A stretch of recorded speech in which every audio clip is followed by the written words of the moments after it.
যে পূর্ব পাকিস্তান এবং পশ্চিম পাকিস্তান কোনো মতেই যেন ভিন্ন একটা দেশ না হয়, দুইটি ভিন্ন দেশ যেন পরিণত না হয়।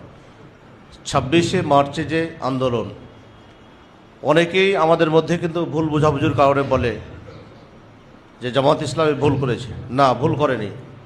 বাংলাদেশ জামাত ইসলামের যে ভূমিকা ছিল, এরা চেয়েছিল যে পূর্ব পাকিস্তান এবং পশ্চিম পাকিস্তান কোনো মতেই যেন ভিন্ন একটা দেশ না হয়, দুইটি ভিন্ন দেশ যেন পরিণত না হয়। এটাই কিন্তু মূল চাহিদা ছিল। কারণ দুটি মুসলিম কান্ট্রি, আমাদের কথা ছিল যে দুটি মুসলিম কান্ট্রি একসাথে থাকবে। আর ইন্ডিয়ার যেটা কৌশল ছিল যে দুইটা অঞ্চলে যদি আমরা ভাগ করতে পারি তাহলে অনেকটা শক্তি কমে যাবে। কারণ বাংলাদেশের তিন দিকে, ইন্ডিয়ার তিন দিকে বাংলাদেশ, আবার একটা পাকিস্তান রয়েছে, সব মিলিয়ে ওরা যদি একসাথে ঠিক থাকে তাহলে আমাদের জন্য একটা ঝুঁকি থেকে যায়।